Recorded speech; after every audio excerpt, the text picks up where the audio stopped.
The Ginetta GT5 Challenge about to burst into life here at Donington Park with a magnificent grid of cars lining up ahead of our second of three races this weekend for the GT5 Challenge, and it is their final weekend of racing this year, so it's a big occasion this for the GT5 Challenge.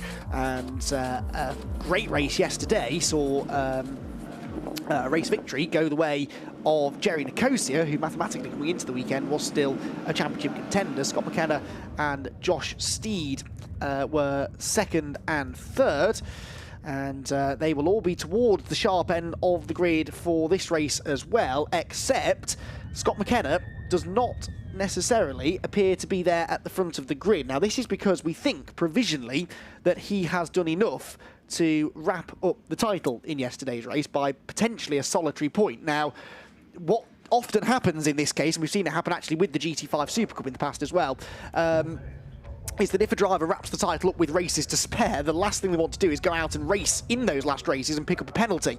So we were debating before the race whether or not he was confirmed as the champion. It would appear that he certainly thinks he might be and doesn't want to run the risk. So Gordy Much, who qualified on pole for yesterday's race as well, appears to have the front row all to himself. So championship-wise, we don't have to worry too much about points in this one. It's all about the racing, which is usually fairly close in Ginetta GT5 Challenge, as indeed it was yesterday, with Jerry Nicosia pipping Scott McKenna to the victory by less than a second. But Scott very much just out there to try and score as many points as he could. And this time around, Nicosia lines up third on the grid, but basically second on the grid. Won't have to worry about his season-long championship rival because he's not there on the front row. The rest of the field, though, is getting underway, so we should have 24 cars taking the start. And an interesting-looking grid, this actually, with some drivers towards the sharp end who we don't always see up there, and a couple of new names as well, starting to maybe make plans for next year.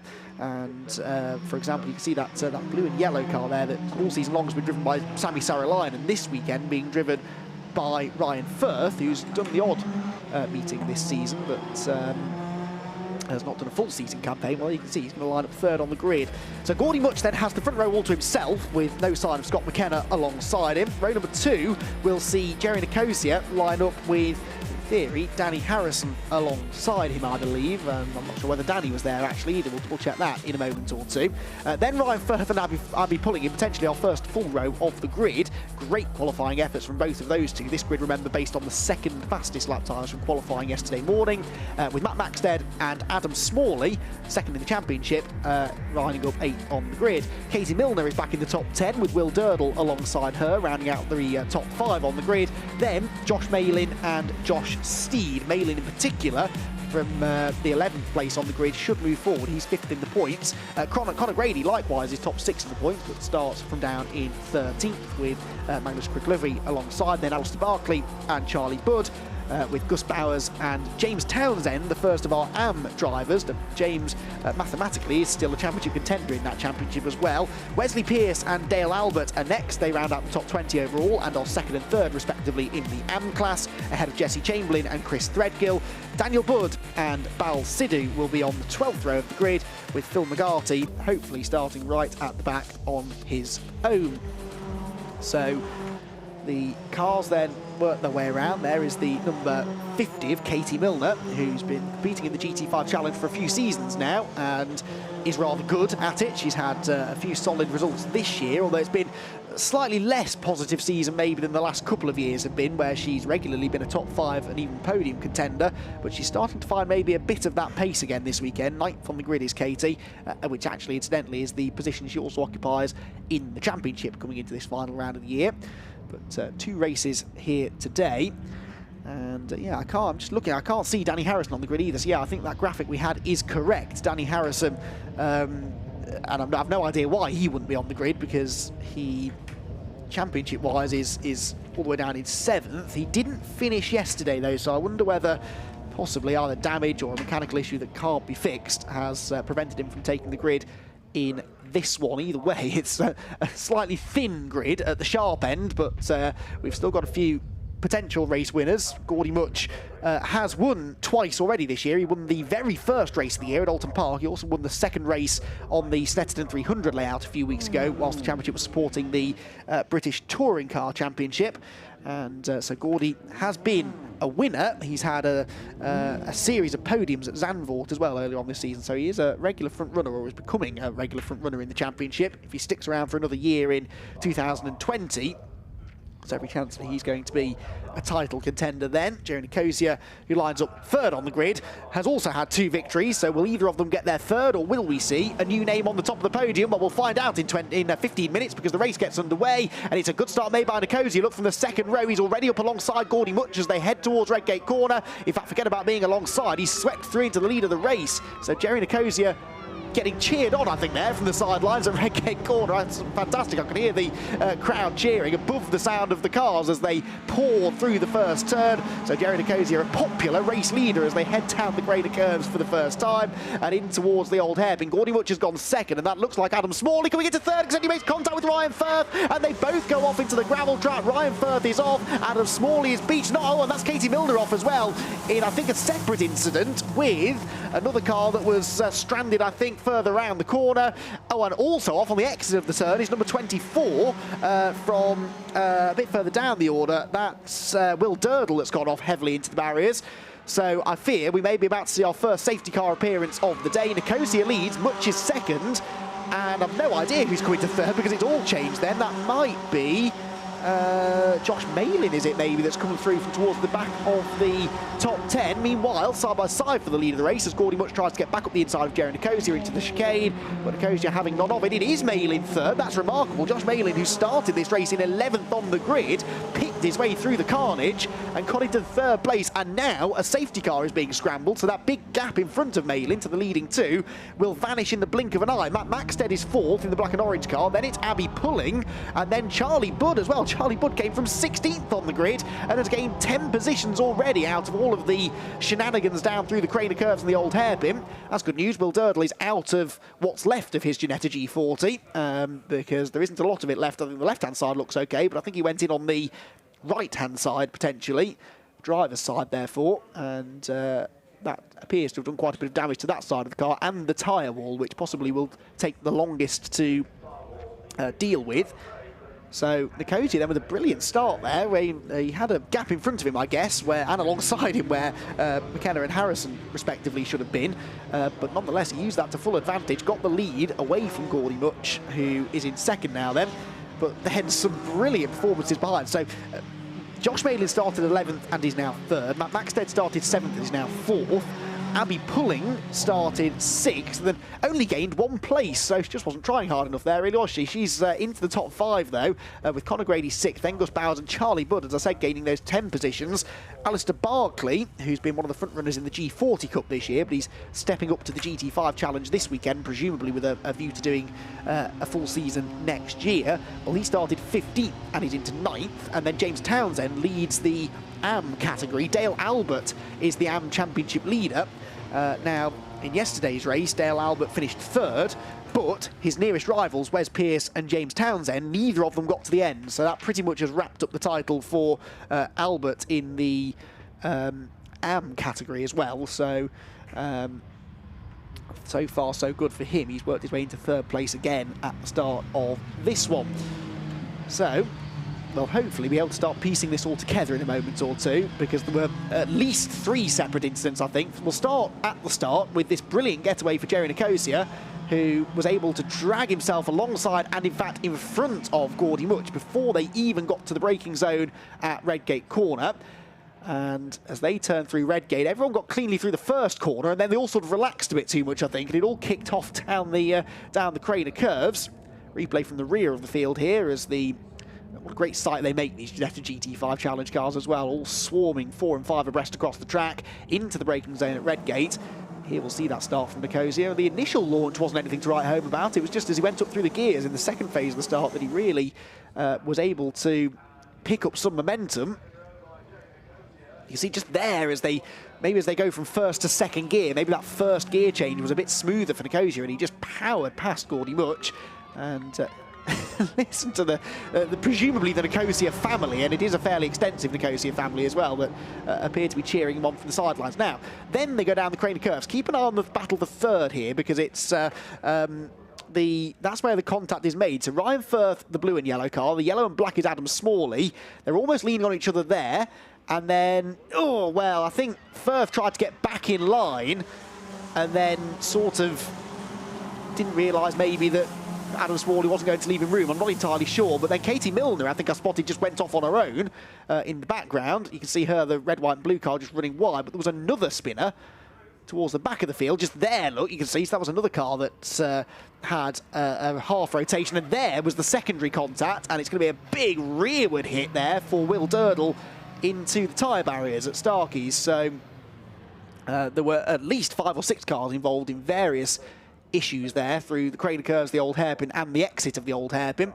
And as a result, we've got an even more jumbled up order now. So Nicosia and Much, you sort of expected them to be at the front, but Josh Malin in third position. He got his first win of the year at Snetterton last time out in the third race. It was only his third podium appearance, actually, the blue and white car there on your screen, number 90. He was 5th yesterday, despite having started, I think, quite a long way down the order then as well. Josh Malin, yeah, finished 5th, having started... I know he actually started 3rd yesterday, so he obviously only had one quick lap in qualifying because his second fastest lap time was only good enough for 11th. So Malin already, though, has undone the damage done from that slightly tardy qualifying effort and is into 3rd position, looking for another podium. One of those podiums came in the first half of the year at Silverstone, but the other 2 came at the previous meeting. So he's building momentum here nicely at the end of the year, and another driver that you'd have to say, should he choose to stick around for another season in 2020, should be up there fighting for race wins a lot more often. In 4th position, Matt Maxted, and Matt Maxted, 18th place in the championship, and he didn't race at Zandvoort, and he had a couple of non-finishes earlier on, but he's not had a top 5 all year. In fact, yesterday's 7th place finish for Maxted was his best finish of the year, so the driver in 4th is on for possibly a career best finish, and Abby Pulling likewise, I'd imagine. Yeah, her best was 9th. She's only had one top 10 all season, Abby Pulling, and she's into 5th place now, so we'll also keep an eye on some of those coming from further back. So Adam Smalley has rejoined the circuit in 21st. Ryan Firth, I think, got his own way out a little bit quicker in 19th. And Katie Milner, I believe, according to my timing screen, is still going. So Will Durdle possibly is the only car that needed to be recovered. As you could see, that recovery was ongoing on the exit of Starkey's corner. And so Durdle's car hopefully will be out of the way fairly sharpish, but whether it's going to be in time for us to go racing this time or no, it doesn't look like it will be. The lights are still flashing, so safety car's going to stay out for another lap, but hopefully that will be the last lap that it has to stay out. And we can then get back to racing, but sadly these are only 15-minute races, so they don't have a huge amount of time to get things cleared up, and unfortunately it does rather eat into the racing time. But we do have that 3rd race a bit later on as well. One of the last races of the day at about 5 to 5 we'll get our 2nd GT5 challenge race started, and 3rd of the weekend, 2nd of the day. And that, I'm sure, with the championship now wrapped up, will be one of those typical end-of-season sort of last day of school races. In fact, this one sort of started out like that, hasn't it, with all of the chaos at the start. So there's Ryan Firth, and then the car immediately behind him is Phil McGarty, who was the other spinner, and there, Adam Smalley. So the blue and yellow car, and the yellow and black car in particular, should move forward. They're going to be really, really interesting to watch now. They are, well, Firth, as I said, is 19th, and Smalley 21st. So podium finishes are probably out of the question, but if they can get themselves into the top 10, that at least will benefit them then as far as grid positions are concerned going into race number 3 later on. So and there are still other championship positions to be fought for. Remember, Adam Smalley was 2nd in the championship coming into this race, and by my reckoning he was about 23 points ahead of Jerry Nicosia. We scored 35 points for a win, and Nicosia is leading at the moment, so that could see a change for 2nd place in the title race. And Gordy Much wasn't actually a huge way behind either. He was about 15 points behind Nicosia in 4th place. Josh Malin 5th in the championship was only a further 8 points back. So it's very close for 2nd back to 5th. And with Nicosia, Much and Malin being your top three, they're all set to gain points on the second place man in the championship, Adam Smalley. So Smalley really does need to try and gain some ground here if he can, but he's only going to have about 5 minutes to do it, because whilst the lights are out on the safety car, so we are going racing this time, they've still got to get round to the start of the lap, and that will leave us with 3, maybe 4 laps, probably only 3 laps I'd say, of racing to go. So Smalley and Ryan Firth, but Smalley in particular for championship reasons, really can't afford to hang around. There's no overtaking until they reach the start-finish line though.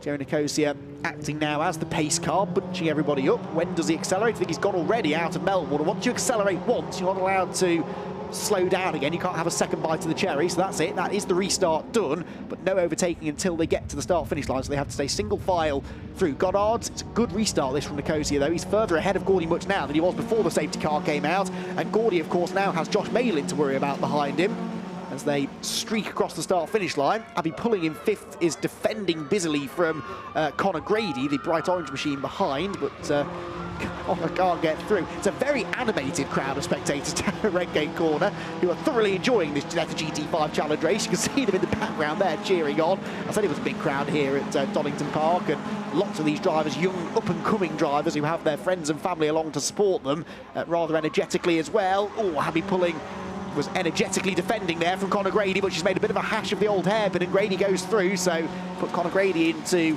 5th position. And Abby pulling down to 6th, but as I said, Pulling's best finish of the year so far has been 9th, so she's still on course to beat that at the moment. The next driver that comes up to challenge is Gus Bowers, and Gus Bowers is also looking for his best result of the season at the moment, so they're benefiting admittedly from other people having had issues or maybe not started the race, but nonetheless they're on for good results, some of these drivers in the middle of the top 10. At the front of the field though, it's all about the fight for the race victory and this fight for second place in the championship. Nicosia has been reeled in again by Gordy Much, and he's bringing with him Josh Malin, so one of these 3 drivers looking likely to seal the deal and take the race victory in this one, but who will it be? Nicosia didn't get a great exit from the chicane there, so Gordy Much moves alongside to attack into the Melbourne hairpin, and that leaves the door open for Josh Malin, who very nearly saw a chance to opportunistically take second place away, but had to bail out to avoid making contact with the number 48 car there. So they stay in the same order up the hill and into Goddard's once again, but Gordy Much has been the pace setter this weekend, pole position in both of our first 2 races. He didn't get the victory yesterday, but in fact he'll have been a little bit disappointed to have not made the podium at all yesterday. 4th place was Gordy in yesterday's first race, but Gordy Much wants that race victory now, doesn't he? And he can see it, it's in his grasp, but he just needs to try and get past Jerry Nicosia. The trouble is that Jerry Nicosia is one of the more experienced drivers on the grid, actually. Jerry came through the, first of all, Ford Fiesta Junior Championship. He was a champion in that category, and then moved into Ginetta Juniors when he was about 17 years old or so. He did a year in Ginetta Juniors, did rather well in it, didn't win the championship, but he was a regular sort of top 5, top 6 runner, and then moved into the GT5 Challenge, and of course it's the same G40, just unrestricted, that races in the GT5 Challenge, so he's familiar with these cars, and this is now his 2nd season of racing in the championship, and he's trying everything he can here to hang on to the race lead, but Gordy Much saw a chance to get up the inside again into Coppice Corner, goes to the outside line. That's really, really brave stuff from Gordy Much, but it might just work, and Josh Malin's going to come alongside almost to attack as well. Gordy Much, with one of the moves of the day already, goes right round the outside of Jerry Nicosia, but Jerry is fighting back now down to the chicane. They're banging door handles. Careful, boys, into the braking zone they go, and Nicosia gets the lead back again in a really feisty bit of driving, but he knew that if he let Gordy Much get through with the pace that Gordy has shown so far this weekend, that might have been the last that he saw of him. Gordy is now having to defend 2nd place here from Josh Malin to the hairpin, and the outbrakes himself, and this time Malin will maybe keep his foot in the door on the inside. There's a headbutt from Much to Nicosia. It's all getting a bit touchy-feely, but in the end it's still the same order. Nicosia, Much and Malin, they're being caught now by Matt Maxted and Connor Grady as well, because they're starting to delay each other rather. Disappointingly, we're about to go on to the final lap of the race. 1 minute and 25 seconds left on the clock, so that's less than a lap time. This will be the final lap of what has been a disrupted but a very entertaining penultimate round of the championship for the Protyre Motorsport Ginetta GT5 Challenge, and this lead battle is going to rage right to the flag. Meanwhile, Abby Pulling now has Alistair Barkley behind her, and that means there's been a change there, hasn't there? Because it was Gus Bowers, but Gus Bowers has dropped down to 20th place, so Gus has had a moment somewhere, and Alistair Barkley, on his first appearance in the championship, well, his second race, but his first race meeting, is looking to try and move through into the top 6, which would be quite a result.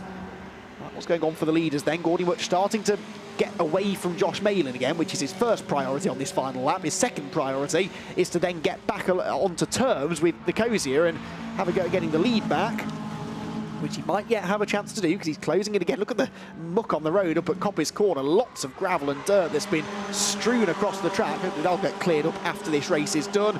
But for now, it's not really deterring these leading trio from continuing their battle. They're still single file down the exhibition straight, but into the chicane, Gordy Much has a peek to the inside, trying to distract Jerry Nicosia, force him into a mistake, but that was never likely to work. Through the chicane, who's quicker off the corner, pretty evenly matched, but Gordy is maybe a little bit more rapid down the hill, and so Nicosia has to move to the inside to cover, but Gordy can't really go to the outside because he knows that that's leaving the door open for Josh Malin, so it's a bit of a stalemate situation really as they hit the brakes, turn through the right-hander.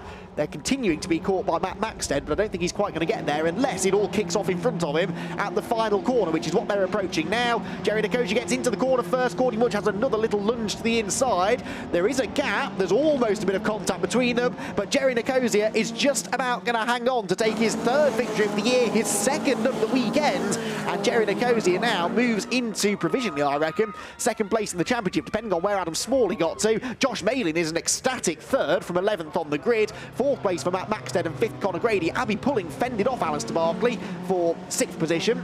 There goes Katie Milner through, and she was just behind the yellow and black car. Was that possibly not? Yeah, Milner was a lap down actually. So where did Smalley get to? No, he pitted. So Smalley is going to not score from that race. So yeah, almost certainly will lose second place in the championship now. So that's going to be a fascinating situation going into the final race later on.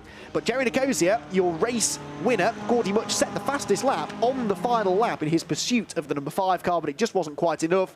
And Nicosia is able to take his second win of the weekend. He's been in remarkable form this year, Nicosia, actually. He's only been off the podium in 5 races so far this year, but 4 of those results were 4th place finishes. So he's only been out of the top 5 once, and that was a disastrous 7th place at Snetterton last time out. So it's been a really consistent season for Jerry, and in a way, you kind of say he deserves to get second place in the championship, but Adam Smalley has had those couple of 20th place finishes, one at Alton Park and one at Silverstone, which is why, even though he's won 4 races, he's actually now potentially losing positions in the championship.